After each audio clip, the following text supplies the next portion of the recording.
On this channel, Million Dollars Made Easy, we love to run numbers for people. What we do is use the returns for the S&P 500 for the last 100 years.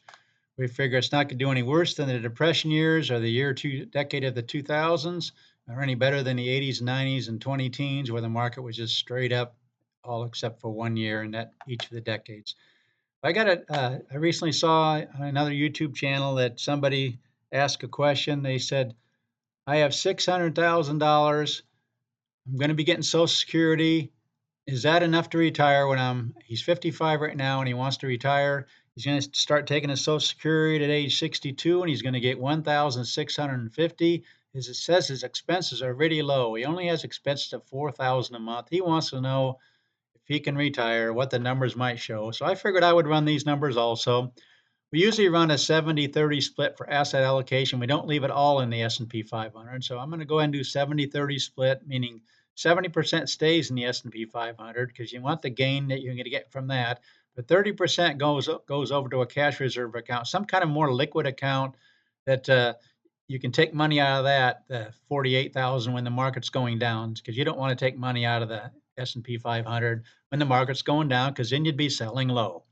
So we're going to go ahead and run the numbers and see how they would have worked out over the last 100 years. And we project ahead it's probably going to do about the same thing in the future. Not going to be any better or any worse than what's happened in the last 100 years.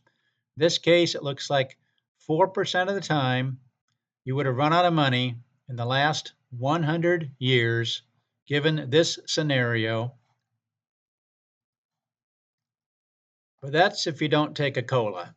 Well, obviously you want to give yourself a COLA. So we're going to do a 3% COLA. So instead of 4,000 a month, in the second year, it's going to go to 4,120 and so on. And then in the seventh year, the Social Security will kick in, and then you won't need as much out of your nest egg. You go drop down to this 2987.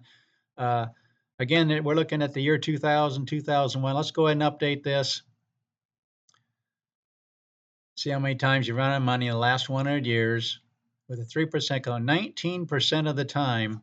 Here's the actual graph.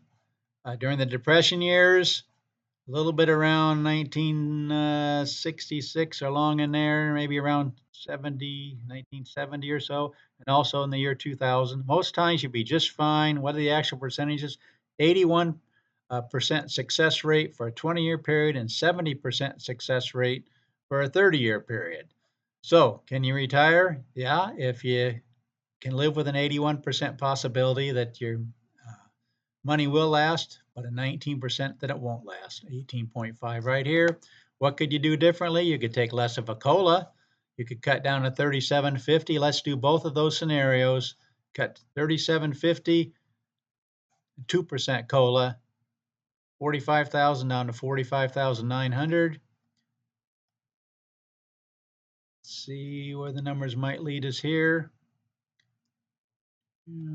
Okay, 6% of the time you'd run out of money instead of that 19 that we just saw. So that 1% COLA going from 3% to 2% makes a huge difference, and going down $250 makes a huge difference. They say the average American retiree needs about 46,000. I think it was 46,000 some I recently saw. So to be just under that, but this person said everything's paid off, so they can go with that.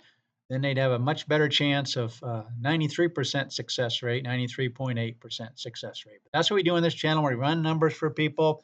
I just thought that was interesting. They wanted to know, can I retire at 55 with these kind of numbers? And we can see here if they were willing to take maybe just a little bit less and also maybe not take quite as high a COLA, then they would have an excellent chance right here, showing you right here, just the Depression years and a little bit around the year 2000. Every other scenario, you're in great shape. In fact, oftentimes you'd be up over a million after 20 years.